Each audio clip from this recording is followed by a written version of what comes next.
Yes, Christian archaeology. Does that mean documents and things like that? Mainly, late antique churches, stuff like that. Well, yes. I mean, I'm all for studying the archaeology of churches, and yeah, why not? I mean, churches are very beautiful things, and their history is very interesting. And I'm very keen on scriptural research as well, and studying the history of biblical documents and things like that. I think it's very interesting. It's certainly part of archaeology, isn't it? It's part of you looking at changing culture, changing religion through time, and it is fascinating. And I think we understand more about how we get to where we are today, looking at that kind of history too. Yes. Yeah. One more question over here. My question's on human evolution. How do you think humans will evolve over the next few million years? Of course, technology will play a huge role, obviously, but I'm more interested in physically and biologically. What do you think the most radical changes will be? Funnily enough, that's not the first time I've been asked that question. Well, it's very hard to look into the distant future.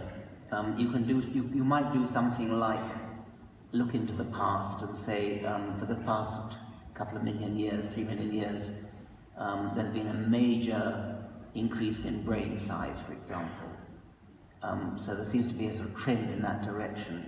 You might say, well, is there some sort of inertia, some sort of momentum that pushes that into the future? And would we expect to have great big brains like the Mekong in the future?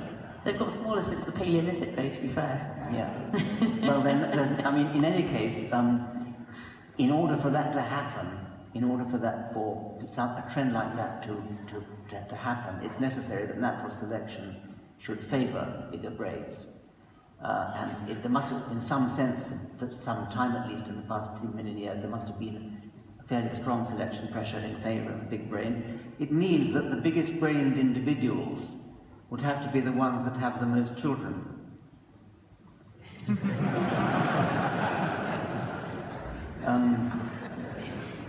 We now live in an era of cultural evolution, which is many orders of magnitude faster than biological evolution.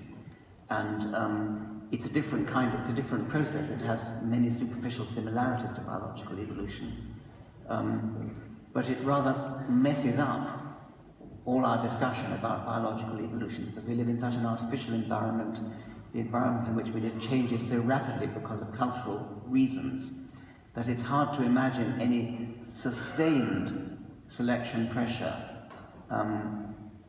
going on for a sufficiently long time. I've sometimes in the past jokingly remarked that if there was any selection pressure going on at the moment, it might be in favour of incompetence of the use of contraceptives. But whatever it takes to be incompetent today, with today's contraceptives, is unlikely to be the same as whatever it takes to be incompetent with the contraceptives that are around in 500 years' time. And so, well, that's just an illustration of what I mean when I say that sustained selection pressures are difficult to predict in a cultural environment, culturally changing environment. And we haven't been looking at it for long enough. I mean, there's the, I was going to say hilarious study, but it is a very good study in Framing in Massachusetts, detecting a signal of natural selection, because there's obviously a lot of physiological changes that can happen during a lifetime, and regression to the mean and all of that sort of thing. But the Framing in Massachusetts study found that a very weak signal of natural selection over a few generations, and people were getting shorter and fatter. So on that note, I've got a really wonderful job to do, which is to give Richard the very first Darwin Day medal. So this is the first time that Humanist UK have ever given anyone a Darwin Day medal. Hang on. Because I have to tell you what it's for.